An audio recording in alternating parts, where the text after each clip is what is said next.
Welcome back to another episode of On Wednesdays We Wear Orange, which is my new series where I share story times and videos about my time in jail.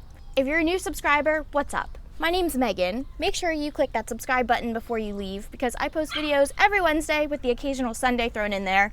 And sometimes I don't like to stick to my schedule and post Wednesday and whatever other day I feel like, which is what I did last week. I use my platform as a way to share stories about my time in jail, like I've said, and as a platform for addiction advocacy because I'm a recovering heroin addict and a felon. So, fun facts. If you're a returning subscriber, thank you for coming back. You know how much I appreciate you. And I really do this because you guys show me support. And you are officially one of my most favorite people, period. Today's video is going to be a little bit more somber. I'm going to be talking about addiction and recovery while incarcerated. Trigger warning, I will be talking about some serious matters like self-harm, suicidal ideations, things like that. So if that's something that isn't suitable for you, please click away. If you have children around, please, watch this later when they're not there. The sun is creeping in on me, so I'm like anti-sun. I guarantee this half of my body is going to be sunburned and this half will be okay. I am smothered in sunscreen, so fingers crossed. So this is my personal experience. Please keep that in mind. I can't speak for all inmates. I can't speak for all jails. I definitely can't speak for any prisons or federal prisons because I've never been there. I have only done time in a county jail. I did a little bit of time in general population, and I did most of my time on work release. Like I said, can't speak for all prisoners. I also have been out of jail for over 10 years now. This actually, past March, was my 10-year anniversary. Yay! Proving that rehabilitation is possible, recovery is totally possible. You just have to have the right tools and people in place. I went to jail as a full-blown heroin addict. I was in my active addiction. I did not stop. I literally used minutes before I turned myself into jail. This is normal. Most drug addicts that get arrested for drug charges go to jail in their active addiction, and they have to detox in jail. Jail is not equipped for detoxing. It's not a rehab. They can provide medication to help with the detox, but they can't provide actual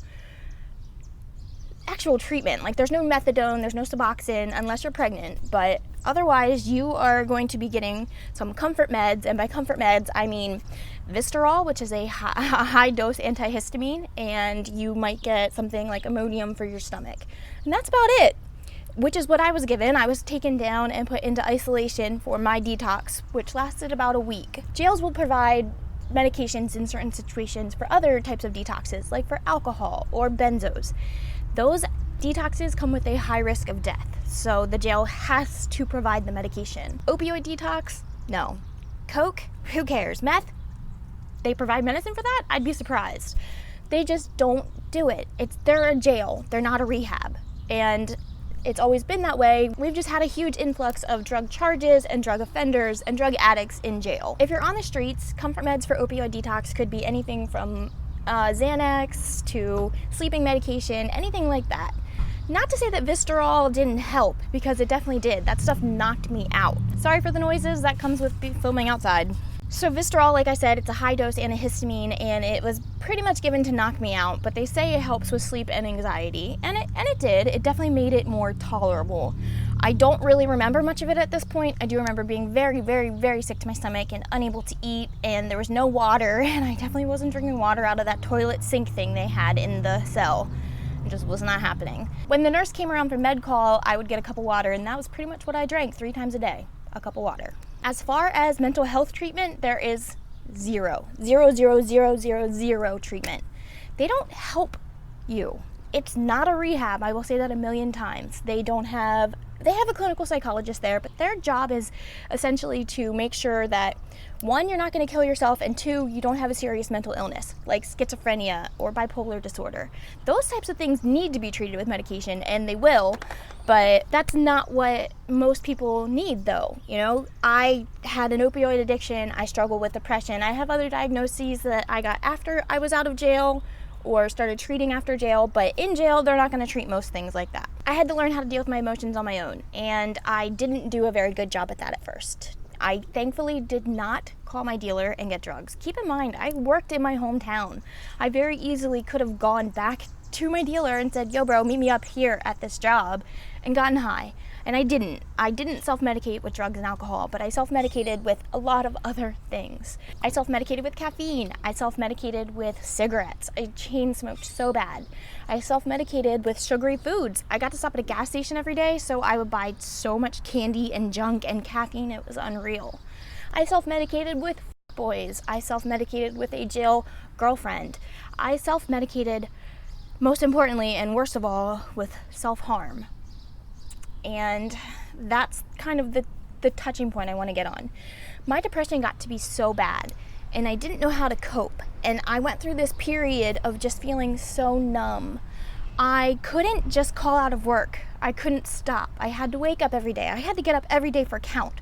I couldn't just let my depressive episode take over. And it sucked. And I felt dead inside. I felt very dead. And I decided one day, driving home from work, that I wanted to fucking feel alive. I wanted to feel something. So I took my cigarette and I put it out on my arm. And I did it a couple times. I have the scars still. I don't know if you can see that. Maybe I'll insert a picture if that doesn't turn out very well.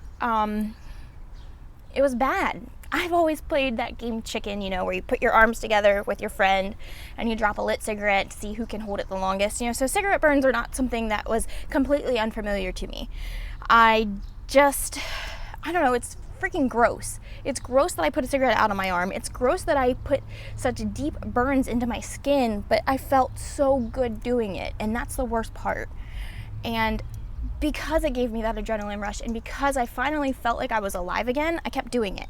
Why is it that you caught yourself? Whenever my inner emotions build up, I can't control them, so I resort to physical pain that I can control, which is cutting. Finally, one night, somebody in the jail saw my arm. I wore long sleeves to hide it, and it's incredibly stupid to have open wounds like that in a jail, especially because jails are rampant with MRSA, which is disgusting. Had any guard seen that, I would have been taken down to medical right away. My excuse was that a hot glue gun did it at work, because we had to work with industrial hot glue guns. So I was going to say that it exploded and that's what happened. I kept it covered, but this lady was like, yo, don't get caught with that. They will take you out of work release. And she was right. And I don't know why, but just having that conversation with someone about it, just being like, I hope you're all right, don't do that, be careful, was enough to make me stop. And thank God it did. I got so depressed. I was just like, I thought about killing myself a lot, but then I thought about, I wanted to be able to talk to my family first.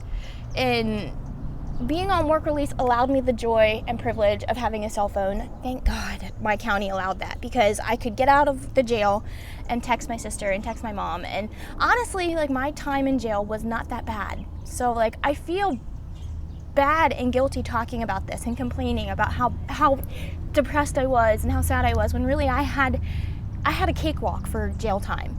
But it's still jail time. And I struggle a lot trying to feel like I fit in with this prison community on YouTube. I struggle because I feel like my addiction has been so long ago, and my jail time's been so long ago, and I didn't go to prison, and I just didn't do this, and I wasn't a full criminal, and I didn't do this. I was just a stupid drug user that got caught up with the wrong people.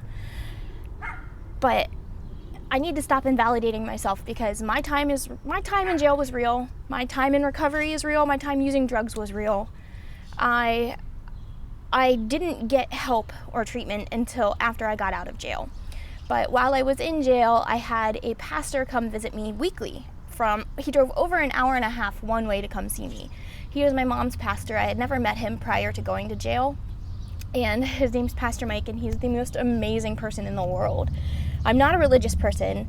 I do have faith, but I don't really like religion. I have a bad experience from when I was younger with a previous pastor, and it tainted my whole experience. But Pastor Mike would come up with me and sit there and talk to me about life and love and just what it would be like to get out and live a good life. And he really helped me. Now, as soon as I got out of jail, I was required to do drug and alcohol classes. On top of that, I sought out a licensed clinical psychologist for myself. And I got my first dose of psychoeducation, which is really just learning about the psychology of the mind, learning how your brain works. And this woman was phenomenal, and she taught me about cognitive distortions, and she taught me about defense mechanisms and just ways that we trick ourselves. She taught me about mindfulness, and she is probably the reason I was so inspired to continue my education in psychology, which I just graduated with my bachelor's not that long ago. Granted, it took me 10 years, but whatever, I don't care, I did it. I think that everybody needs to learn how their mind works. I think that's a very vital part of recovery. And I've touched on it in a few other videos, which I'll link in the cards and all that good stuff, but I think that mental health treatment needs to be a part of jails, but jails aren't going to include it because they're not a rehab. We don't have the funding for that kind of stuff. We have to rely on the kind-hearted people that come into the prisons and jails that teach these classes, that are pastors, that are, volunteers, and the people that run the AA meetings and NA meetings in jail. That stuff I didn't go to. I'm just not a 12-step kind of girl, I'm sorry, but I don't know. I struggled very hard with my emotions while I was in jail, and I'm very grateful for the love and support I got from my family. And that's why I think it's so important for people to support inmates while they're doing their bid. I hope that if you have a loved one or friend or family member, anyone in jail, you take the time to send them a card, let them know you're thinking about them and that you'll be there when they get out if they do the right thing. That's all I have for today, guys. I will see you in my next video. Bye. Mwah, mwah, mwah.